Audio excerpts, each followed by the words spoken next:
بسم اللہ الرحمن الرحیم۔ السلام علیکم ورحمۃ اللہ وبرکاتہ۔ ناظرین، اللہ تعالیٰ نے انسان کو اس کے والدین کی صورت میں بہت عظیم نعمت عطا فرما رکھی ہے۔ چونکہ والدین عطیہ خداوندی ہیں، اس لیے اللہ تعالیٰ کی ہر نعمت کی طرح والدین کے بھی حقوق اور ادب و احترام کے لیے بنیادی تعلیمات نازل فرمائی گئی ہیں۔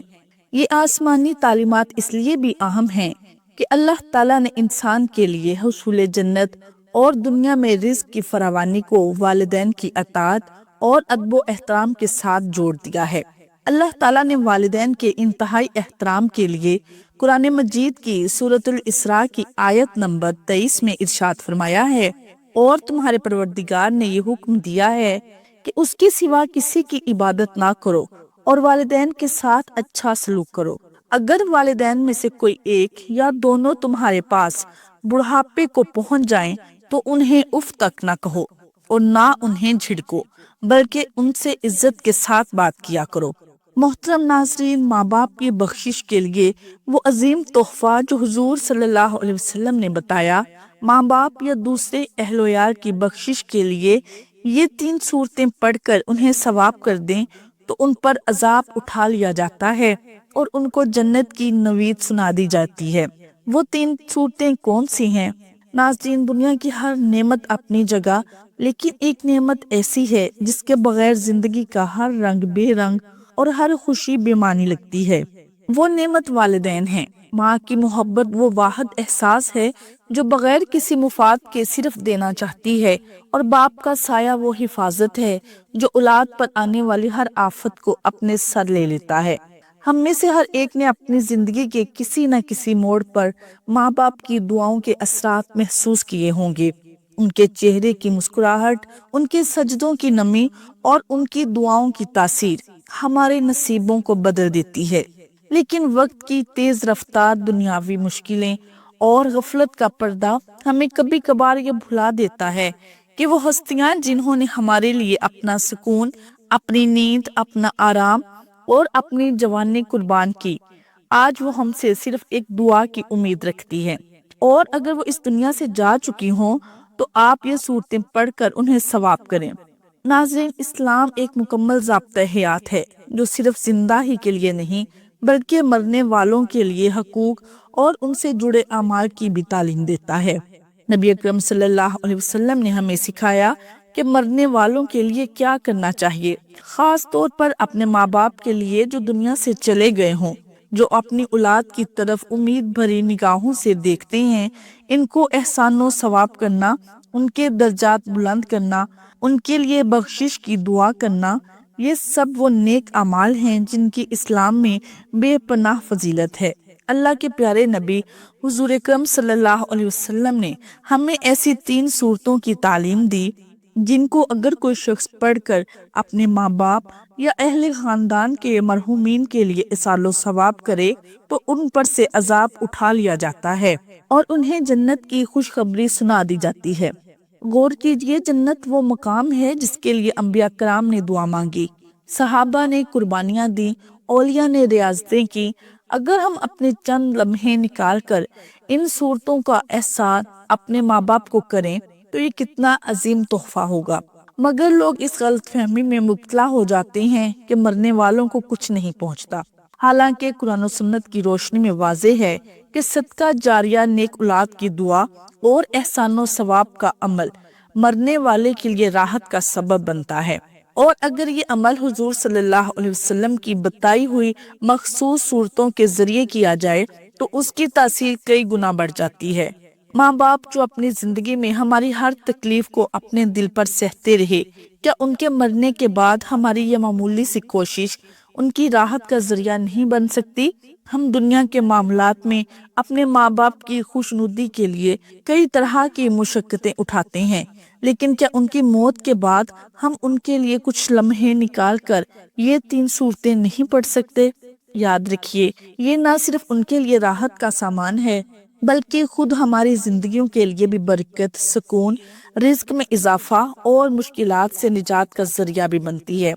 جو شخص دنیا میں اپنے والدین کا حق پہچانتا ہے، اللہ تعالیٰ اس کے لیے دنیا اور آخرت کے دروازے کھول دیتا ہے۔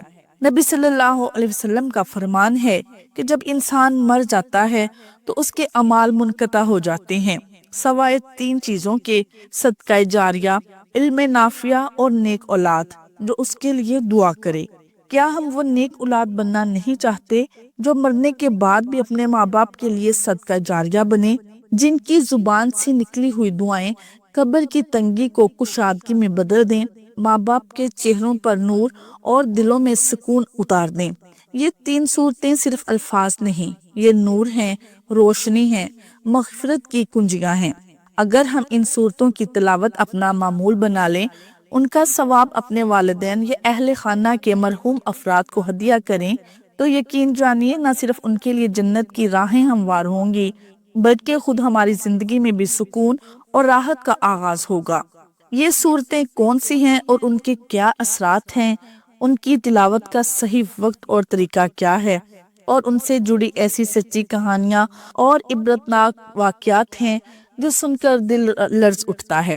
آئیے روحانی سفر کا آغاز کرتے ہیں اور جانتے ہیں کہ ان 3 صورتوں کا ذکر جن کے ذریعے قبر والوں کو جنت کی نوید سنائی جاتی ہے۔ نبی اکرم صلی اللہ علیہ وسلم نے فرمایا، اے میری امت کے لوگوں، جو مجھے اللہ کہتا ہے میں وہ بات سنتا ہوں۔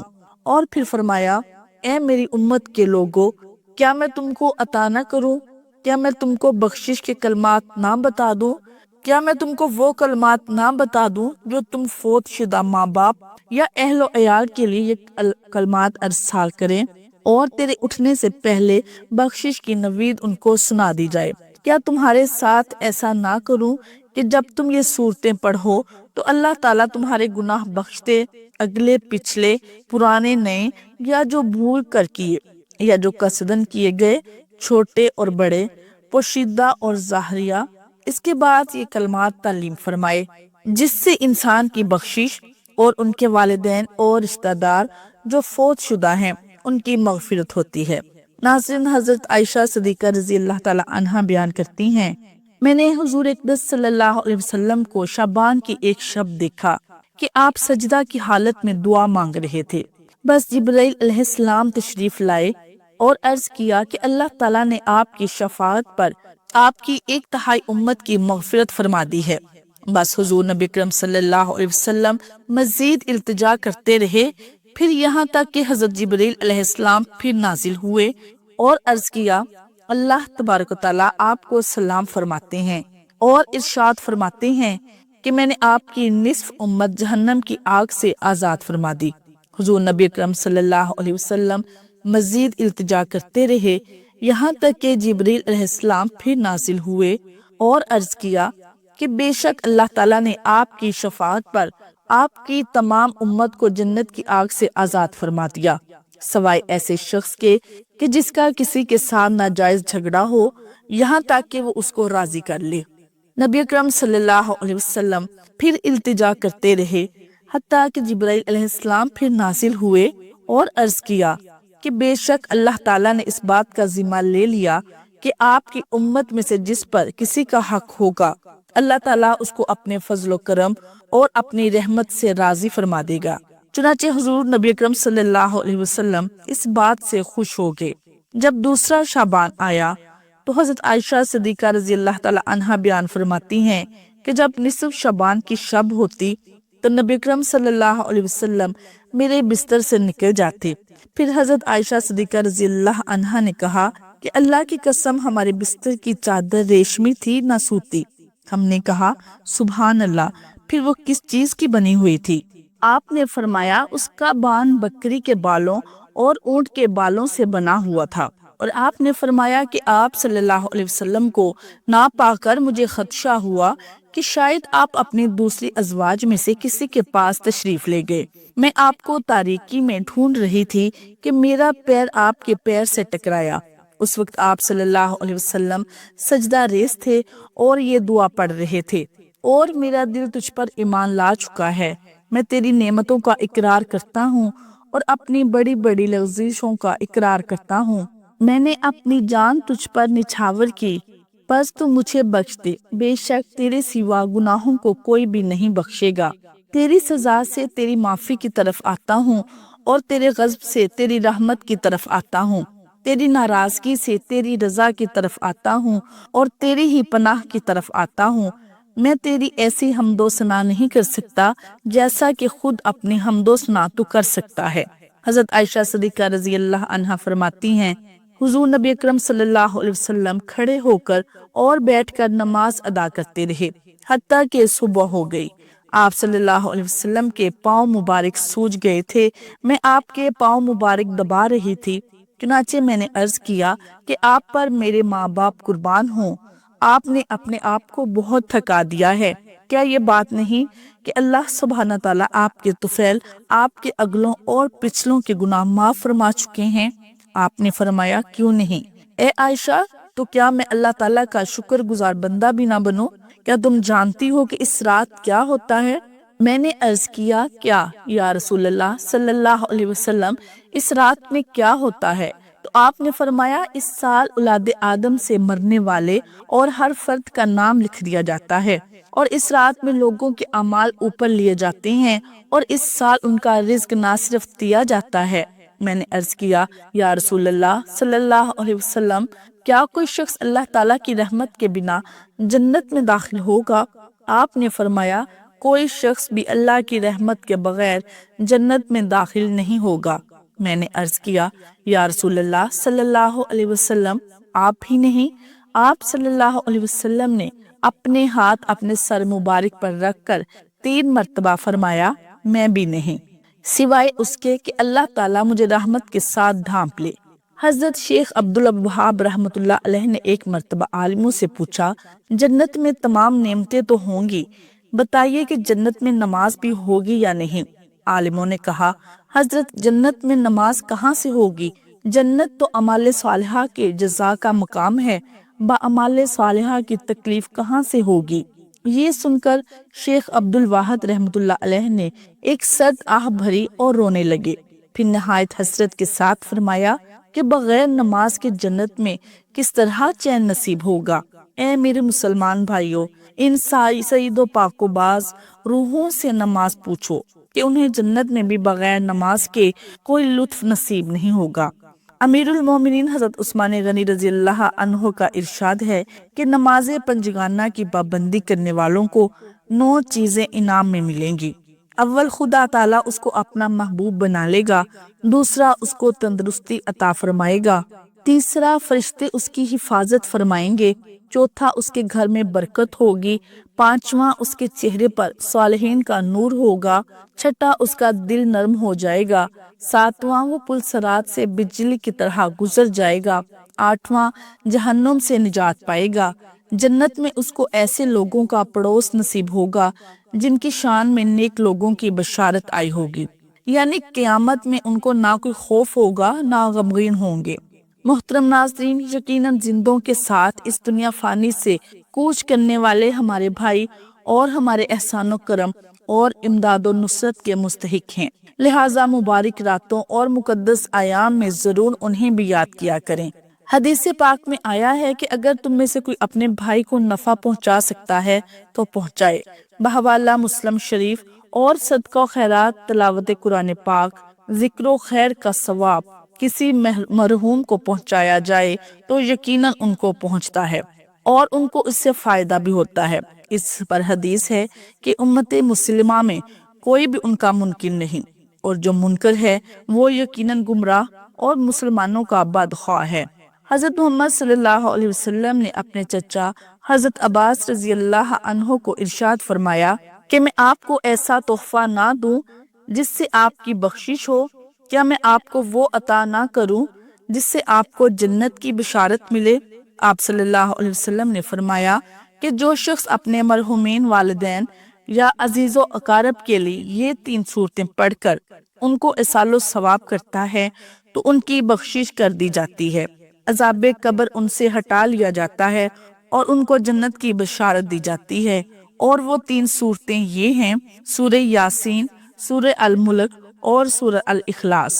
حضور پاک صلی اللہ علیہ وسلم کا فرمان ہے، جو شخص ان 3 صورتوں کو پڑھ کر مردوں کو ایصال و ثواب کرے گا تو مردوں پر اس سے عذاب اٹھا لیا جاتا ہے اور ان کی بخشش و مغفرت اللہ تعالیٰ کے ذمہ کرم پر آ جاتی ہے اور ان کو بخشش کی نوید سنا دی جاتی ہے۔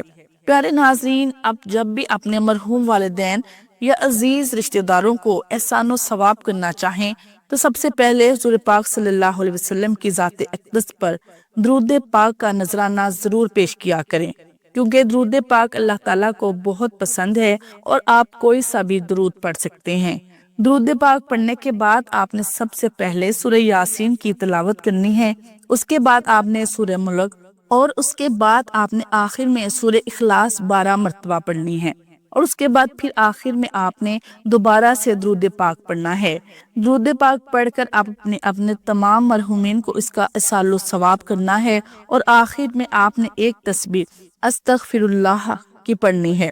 انشاءاللہ اس عمل کی برکت سے تمام مرحومین کو احسان و ثواب ہوگا اور ان کی قبر پر سے عذاب ہٹا لیا جائے گا، ان کے درجات بلند ہوں گے، ان کی بخشش ہوگی اور اللہ تبارک و تعالیٰ انہیں جنت میں اعلیٰ مقام عطا فرمائے گا۔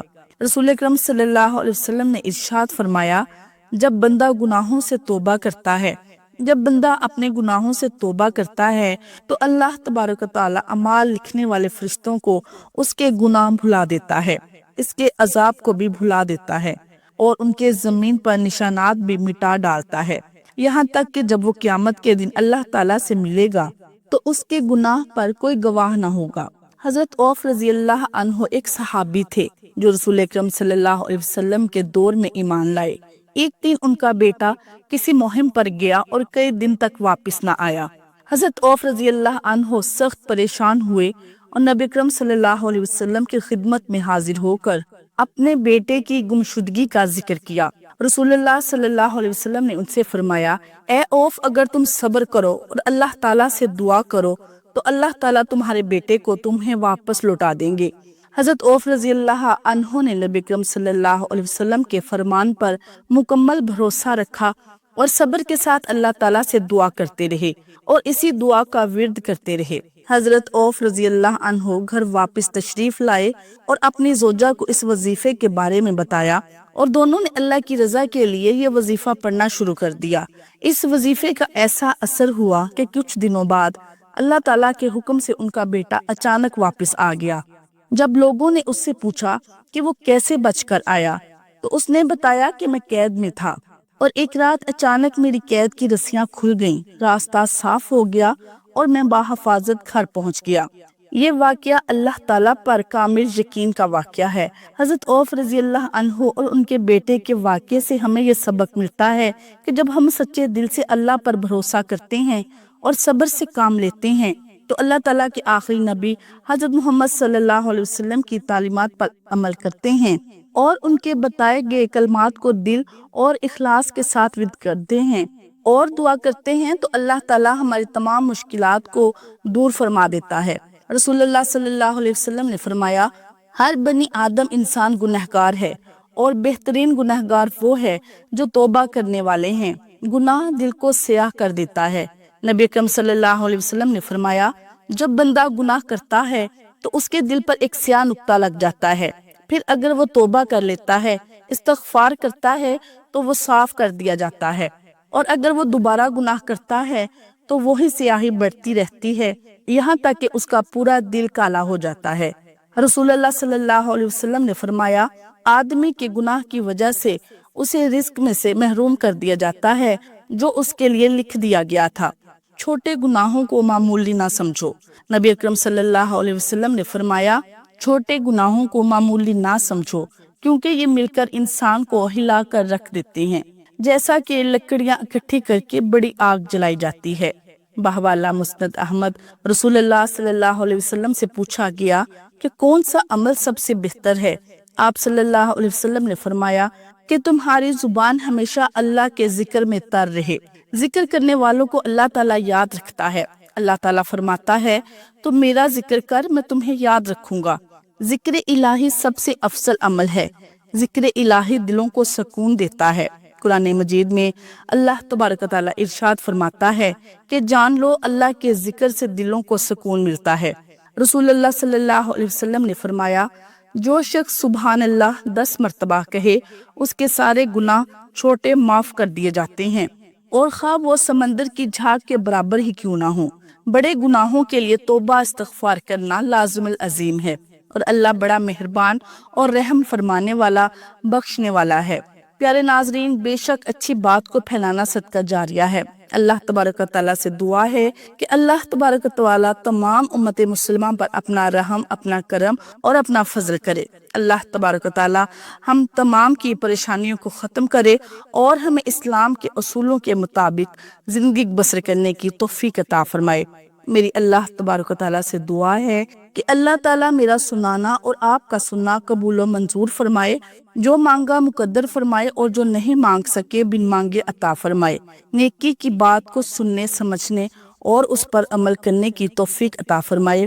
اللہ تبارک و تعالیٰ ہم تمام کا حامی و ناصر ہو، آمین یا رب العالمین۔ ناظرین، آپ سے درخواست ہے کہ آپ میری اس معلوماتی ویڈیو کو لائک کریں اور صدقہ جاریہ سمجھ کر دوسروں تک شیئر ضرور کریں۔ جزاک اللہ خیر۔